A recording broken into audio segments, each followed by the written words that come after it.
है तो मैं बता चुका सारी आपको। जो भ्रष्टाचार पुलिस ने पराकाष्ठा कर दी है और पुलिस कमिश्नर गाजियाबाद अपने ऑफिस से निकलते नहीं है और उनके बारे में सब क्या चल रहा है सबको पता है। तो वो विषय निजी जीवन का हम नहीं कहते, लेकिन रंगे हाथ जो जिस तरह से पकड़ा गया है, भ्रष्टाचार का जो हम लोग कहते थे वो प्रमाणित हो गया है। तो हमारा ये कहना है, पुलिस कमिश्नर बार बार चीफ सेक्रेटरी साहब का नाम लेकर बोलते हैं, मेरा कोई कुछ बिगाड़ नहीं सकता। गाजी देखिए, डूब मरने की बात है। लोकतंत्र में जो विधायक चुन करके आए हैं, जनप्रतिनिधि हैं, अगर वो जनता की समस्याओं की बात नहीं करेंगे तो कल को उनकी जमानतें जब्त होंगी, उनकी सर्वे में रिपोर्ट खराब आएगी और सर्वे में रिपोर्ट खराब आएगी, दूसरा कोई आएगा वो भी हारेगा। सरकार को सपा कांग्रेस से मिलकर के अधिकारियों ने कई ने तय कर लिया है कि यहाँ किसी कीमत पे जिस तरह से हमने लोकसभा में बंटाधार किया है, सब जगह उसी तरह से विधानसभा में भी सुपड़ा साफ करें। तो माननीय योगी जी से यही मेरी यहाँ से प्रार्थना आपके माध्यम से कि वो बड़ी कार्रवाई के लिए जाने जाते हैं। तो चीफ सेक्रेटरी इस सारे जो जितने भी विभाग हैं, सरकार के विभागों के मुखिया होने के नाते वो इस बात के लिए अपनी जिम्मेवारी लें और इस्तीफा दें। और मैं एक बात और कह रहा हूं आपसे, बिल्कुल सौगंध खा के, मैं कभी झूठ नहीं बोलता हूं, मैं असत्य से बहुत मुझे चिढ़ है और मैं पक्का सनातनी हूं, देवादिदेव महादेव की सौगंध है। ना तो कोई उत्तर प्रदेश से किसी नेता ने मुझसे कहा है और ना कोई दिल्ली से। कहा क्या जाता अधिकारी जी उत्तर प्रदेश में कोई नेता करा रहा है, कोई कहता जी दिल्ली से करा रहा है। मेरी किसी से बात नहीं हुई, मेरी पीड़ा है मेरे लोगों को। ये तो मैं बानगी केवल सामने है, प्रमाणित है। जो लोग जिनसे पैसे लिए जा रहे थे लगातार लौनी में पूरे प्रदेश को लूटे अधिकारी, मुझे तकलीफ नहीं, मैं पहले बोल चुका हूं। लौनी को अगर लूटेंगे तो लौनी की लूट बर्दाश्त नहीं होगी। गाजियाबाद जिले में गाय नहीं कटेगी, बेटियों के साथ दुराचार बलात्कार नहीं होंगे, हमारी बहन बेटियों को छेड़ा नहीं जाएगा। इसकी नैतिक जिम्मेवारी जिस तरह शास्त्री जी ने, मैंने फिर दोहरा रहा हूं, लाल बहादुर शास्त्री जी ने केवल 25 पैसे की गड़बड़ के लिए जिम्मेवारी लेते हुए त्यागपत्र दिया था रेल मंत्रालय से, उसकी मिसाल को हमारे चीफ सेक्रेटरी उत्तर प्रदेश सरकार पेश करेंगे कि जितने मेरे चेले हैं जो लूट रहे हैं नीचे, या चेले नहीं भी हैं, क्योंकि जिम्मेवारी मेरी है, मैं इस्तीफा दूंगा। तो एक मिसाल पेश होगी और पार्टी की एक साख बढ़ेगी। और 2027 में मैं लिख के दे रहा हूं, अगर ये काम कर दिया तो कोई अधिकारी बेईमानी नहीं करेगा उत्तर प्रदेश में। चीफ सेक्रेटरी रिजाइन दे करके और जो बेईमान अधिकारी उन पर कार्रवाई करा दी तो उसके बाद मैं आपको लिख के दे रहा हूं कि 2027 में 350 सीट आएंगी। दबाव केंद्र से नहीं पड़ रहा, आपने शायद वैसे कंफ्यूजन नहीं, सीटें ये प्रण किया था अधिकारियों ने, उनके नाम भी मैं जब मुझे बुलाया जाएगा, जो अधिकारी थे विद प्रमाण, क्या क्या षड्यंत्र हुआ। आज माननीय गृह मंत्री जी के लिए दलित विरोधी सेट करने के लिए, नैरेटिव सेट करने के लिए सोशल मीडिया में और मीडिया को कौन खर्चा कर रहा है, कौन मैनेज कर रहा है, ये सारी चीज हमारे पास है। लेकिन दिल्ली का मैं कह रहा हूं ना कि दिल्ली में मेरी किसी से बात हुई हो, उत्तर प्रदेश में किसी से बात हुई और कोई किसी के मैं कहने से कहीं कभी भी कुछ करता हूं आज तक, मैं बता रहा हूं, वो पूरी मैं सौगंध खा के कहता हूं, कोई मतलब नहीं है। मैं खुद इस बात को लेकर पीड़ित हूं। हमने प्रण किया था कि हम रामराज लाएंगे और रामराज था 1 साल पहले तक, लेकिन लोकसभा चुनाव से पहले जो माहौल बिगाड़ा गया और वो आज तक पटरी से उतर चुका है, उसको ठीक करने की जिम्मेवारी हम सबकी है। हम बताइए 5 विधायक मिले जाके और नहीं, कई बार मिले, हमने कहा भ्रष्टाचार हो रहा है और भ्रष्टाचार के प्रमाण ऊपर कहा जाता है ना कि सीपी ईमानदार है, तो विद प्रूफ मैं माननीय मुख्यमंत्री जी को दे दूंगा जब कहें तब। और कितना बड़ा भ्रष्टाचार हो रहा है, जमीन निकल जाएगी। ये गाय कट रही है क्या, बिना भ्रष्टाचार कट रही है क्या? ये बलात्कार हो रहे हैं, रिपोर्ट नहीं लिखी जा रही। एक बार नहीं मिले, कई बार मिले हैं। देखिए, सुनी नहीं जा रही है, बात सुनने की नहीं है। माननीय मुख्यमंत्री जी ने 3 बार आश्वासन दिया है और माननीय मुख्यमंत्री जी वैसे तो संत हैं, लेकिन क्षत्रिय है और क्षत्रिय की जुबान है कि जान चली जाए पर वचन नहीं जाएगा। 3 बार कहा कि मैं हटा रहा हूं, लेकिन हमें जानकारी आई है कि अधिकारी महाराज जी की भी नहीं सुन रहे हैं। उत्तर प्रदेश में बड़ी बात कह रहा हूं, माननीय मुख्यमंत्री जी की भी नहीं सुन रहे हैं। तो मुझे उम्मीद है कि हमारे राष्ट्रीय अध्यक्ष जी और प्रदेश अध्यक्ष जी विधायकों की भी सुनेंगे और मुख्यमंत्री जी के साथ हम सब खड़े हैं। जो अधिकारी गड़बड़ कर रहे हैं, अगर वो नहीं सुन रहे हैं तो सारे विधायकों का आह्वान करें और हम उनको ठीक करने का काम भी करेंगे। टीला मोड़ की घटना को आप बार बार बात करते हैं, एक ऑडियो जारी हुई थी क्या, जिसमें कहा जा रहा है कि आप हमारा साथ दीजिए, वो ऑडियो क्या थी? हमारा साथ कौन दीजिए? एक महिला उसमें बोल रही है कि आप हमारा साथ दीजिए, घटना है, मारपीट की घटना है, मुस्लिम है, आपस का झगड़ा है। नहीं, वो टीला मोड़ पे तो गाय कटी है। वो जो कह रही है हमारा साथ दीजिए, उससे इस घटना का मतलब क्या छेड़छाड़ का?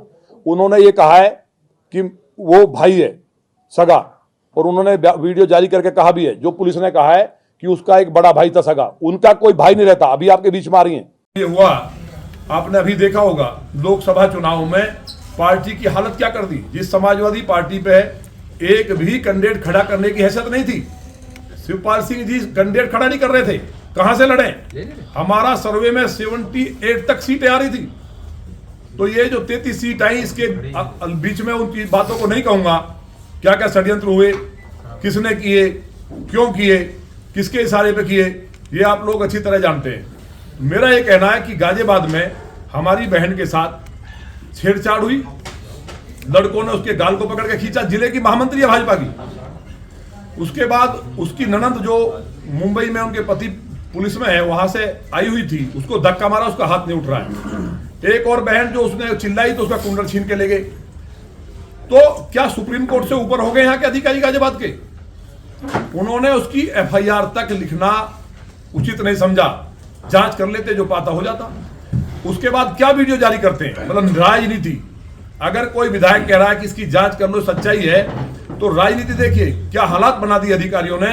गाजियाबाद की जो जनता दिन रात भाजपा के लिए गुण गाती है, एक तरफा भाजपा को वोट डालती है, उनका दोष सिर्फ इतना इसलिए नहीं सुना जा रहा कि माननीय अतुल गर्ग जी को हराने के लिए जिस कमिश्नर ने दिन रात एक किया और अधिकारियों को लगाया, उसमें कामयाब नहीं हो पाए, तो जो बीजेपी के कार्यकर्ता खासतौर से उनको टारगेट करके, जिन्होंने मेहनत ज्यादा की, उनको टारगेट करके एक एक को जेल भेजने का काम हो रहा है। उनके मुकदमे लिखे जा रहे हैं, उनकी सुनवाई नहीं हो रही है। और इस बात को जब मैंने कहा, अभी एक मौलवी थे, अभी कहा गए यहाँ, उनके बेटी, उसको छोड़ दिया गया दहेज के लिए, उसने एप्लीकेशन दी, और जब वो दूसरा पक्ष आया तो दबाव बनाने के लिए, फैसले के लिए, पुलिस ने रात में उनका लड़का उठाया।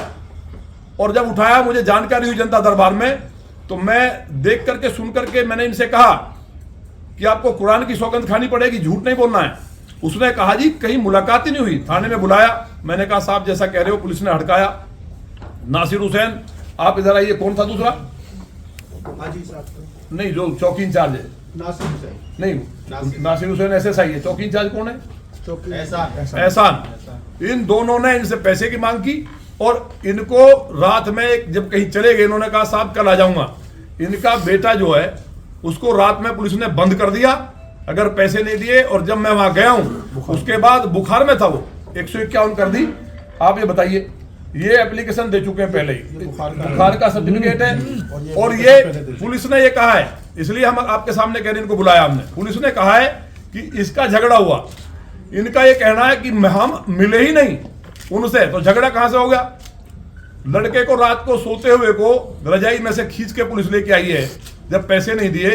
अब तक कोई कार्रवाई नहीं है। जब हमने बीजेपी के कार्यकर्ताओं ने स्टिंग ऑपरेशन कर दिया और खुलेआम एसीपी ऑफिस में पैसे लिए जा रहे हैं, तो 2 सिपाहियों को निलंबित किया है। क्या हर बात के लिए करना पड़ेगा? ये बताइए भाई, कुरान पे हाथ रख के बताओ, ये आपकी कोई झगड़ा हुआ उनसे? मैं कुरान शरीफ को हाथ में लेकर के ये सच्ची बात बोलता हूँ, मेरा उनसे कोई झगड़ा भी नहीं हुआ। वो मेरे घर पर आए भी नहीं, सिर्फ थाने में मुलाकात हुई। और ये एक आरोप लगाते हैं कि ये लड़की का रिश्ता कई जगह करके पैसे ले चुका है। मैं इसके लिए भी कुरान को हाथ में लेकर के कहता हूँ कि मेरी बच्ची का रिश्ता आज से पहले कहीं हुआ भी नहीं, ये पहली बार रिश्ता हुआ है। छूटा दहेज के लिए छूटा ना। और जो है, मैं एप्लीकेशन दी मैंने कि जी मेरी बच्ची को छोड़ रहे हैं, और वो कहते हैं कि हमारा सामान दे दीजिए, तो जो तुम्हारा खर्चा हुआ है वो छोड़ दीजिए। मैंने कहा मतलब ये बात सत्य है कि नहीं? ये बात सच है कि सिर्फ वो जो है गाड़ी और पैसे के लिए वो छोड़ रहे हैं। तो ये पीड़ित व्यक्ति को उल्टे इसके लड़के को केवल ये साइन कर दे और कोई आगे कार्रवाई ना करे, इसके लड़के को रात भर बंद रखा जाता है हवालात में। जब ये वहां रजाई देने गया, इतनी कड़ाती सर्दी में, मानवता की, इसको देखिए। उसके बाद पुलिस बयान देती है कि झगड़ा हुआ है। हम खुद कह रहे हैं, इसलिए कुरान हाथ में मैंने कहा इनसे लेके आना है। ये मौलवी भी है, ये मौलवी भी है, और ये मतलब उसमें एग्रीकल्चर में इन्होंने ग्रेजुएशन किया अलीगढ़ यूनिवर्सिटी से। इस व्यक्ति को जब हमने पूरा जांच लिया, इसके मतलब वो थाने में बुलाया गया है, वो कभी इसके घर नहीं आए, झगड़ा कहाँ हो गया? तो एसीपी ने मुझसे खुद कहा, उन्होंने ये कहा कि कोई झगड़ा नहीं हुआ और पुलिस ने गलत बंद किया है। और उसके बाद अगले दिन बयान आ जाता है अखबार में कि हम जांच कर रहे हैं। तो हमारा ये कहना है कि ये जो हो रहा है, अरे भाई हमने देखा, महाराज जी देखिए संत है, और कहीं ना कहीं दया भाव रहता है, वो डांट ही सकते, कार्रवाई नहीं कर सकते। कभी सरकारें, माननीय कल्याण सिंह जी, माननीय राजनाथ सिंह जी और बहन जी की सरकार देखी है आपने कभी? तो देखिए ना, तो 26 साल से हम भी देख रहे हैं, यही अधिकारी नाचते थे। महाराज जी संत हैं, भले व्यक्ति हैं, उनको कहीं ना कहीं सपा बसपा के एजेंट के रूप में अधिकारी काम कर रहे हैं। और मुझे उम्मीद है कि ये आवाज अगर जाएगी तो मुख्यमंत्री जी जांच कर लेना। हम विधायकों भी कर लें, पूरे प्रदेश के विधायकों की। विधायकों आंसुओं से रो रहे हैं, खूनी आंसुओं से रो रहे हैं भाई। नहीं सुनेंगे, अब देखते हैं ना क्या होगा, कुछ तो रास्ता निकलेगा। मैं आरोप नहीं लगा रहा, क्या आपको लगता है मैं आरोप नहीं लगा रहा, मैं नैतिकता की बात कर रहा हूं। प्रमाणित हो गया भ्रष्टाचार ऑफिस में, आरोप कहां है? जब वीडियो आ गया, आप नहीं छापा है, आप ही दिखा रहे हैं और वो वीडियो भी साफ दिखाई दे रही है। पुलिस ने, अगर ये सत्य ना होता तो पुलिस वाले उस पर मुकदमा क्यों लिखते? मतलब भ्रष्टाचार सिद्ध हो गया है, ये आरोप नहीं है, ये प्रमाणित हो गया। आरोप होता है कि उसमें प्रमाण ना हो, ये प्रमाणित हो गया है। ये आदमी कुरान लेके आया, ये प्रमाणित हो गया है कि उसके लड़के को केवल पैसे लेने के लिए और फैसले पे साइन कराने के लिए उसको बंद किया गया रात भर। किसी के बालक को रात भर बंद करोगे आप? तो ये चीजें, क्योंकि माननीय मुख्यमंत्री जी 3 बार कह चुके हैं कि हटाऊंगा, इसकी शिकायत है, लेकिन नहीं हटाना, इसका मतलब मुख्यमंत्री जी की भी अधिकारी नहीं सुन रहे हैं, उनको भी और सुनने वाला चीफ सेक्रेटरी साहब का खास बनता है। क्या कारण है? देखिए, मैं इतना बड़ा नेता नहीं हूं, मैं तो अपनी बात को कह रहा हूं। लौनी के संबंध में, गाजियाबाद के संबंध में गाय ना कटी हो और टेस्ट में मांस ना आया हो, क्यों नहीं कार्रवाई हो रही भाई? गोरक्ष पीठाधीश्वर के रहते हुए अधिकारी इतने दुस्साहसी कैसे हो गए? तो मुझे उम्मीद है कि माननीय मुख्यमंत्री जी हनुमान जी की तरह अपनी शक्ति को याद करेंगे और ऐसे अधिकारियों पर कठोर कार्रवाई करेंगे। कल संतों पर भी हमला हो गया थाना वेस्टडी क्षेत्र में। अब ये तो आप संतों का हमला, गाय तो माता ब्रह्मांड की, हिंदुओं की। सपा में अगर गाय के पूंछ को किसी ने काट दिया तो थाने सस्पेंड होते थे, गाय काटने की हिम्मत नहीं होती थी। आज हम दुखी हैं, हमारी सरकार में प्रतिदिन 50,000 गाय कट रही हैं, सारी गाय साफ कर दी गई। ये अधिकारी गाय का पैसा खा रहे हैं, इसका मतलब ये है सब लूट मची है, चारों तरफ लूट मची है। मुख्यमंत्री जी तक बात पहुंचे और इस सबके मुखिया चीफ सेक्रेटरी हैं, जो कमिश्नर बार बार आपसे नहीं कहते चिल्ला के, चीफ सेक्रेटरी साहब बैठे हैं, ऐसे 300 विधायक घूमते हैं, वो हमारी हत्या करा दें, इतनी ताकत है उन पे भाई। हमारी हत्या भी करा सकते हैं आज जो मैं बोल रहा हूं इस बात पे, उसकी बात बाद में करूंगा, उसकी तैयारी भी कर चुके हैं। ये वो अपराधी 3 दिन में पकड़वा भी दूंगा मैं। अभी मैं उस पर लगाऊं ठंडे दिमाग से। 25 पिस्टलें 9mm की खरीदी जा चुकी हैं, बड़ी बात कह रहा हूं मैं, लेकिन यह बात बाद में करेंगे। फिलहाल हमारी आज की बात यह है कि भ्रष्टाचार प्रमाणित हुआ है, गाय कट रही है, ये बेचारा गरीब आदमी के बच्चे को बंद किया गया। तो हम, कोई सीपी से हमारा बैर नहीं है, कोई चीफ सेक्रेटरी से हमारा कोई बैर नहीं है, ना हम कभी मिले हैं, ना बात करते हैं हम ज्यादा। हम जनता की लड़ाई लड़ रहे हैं। तो जिम्मेवारी, जैसे शास्त्री जी ने, एक कर्मचारी के 25 पैसे की गड़बड़ हुई तो खुद रेल मंत्री रहते हुए रिजाइन दिया, चीफ सेक्रेटरी रिजाइन दे और मिसाल पेश करें, उत्तर प्रदेश का मैसेज केवल देश में नहीं दुनिया में जाए।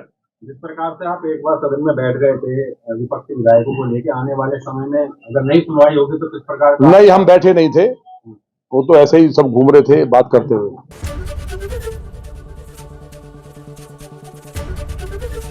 एबीपी गंगा, खबर आपकी, जुबान आपकी।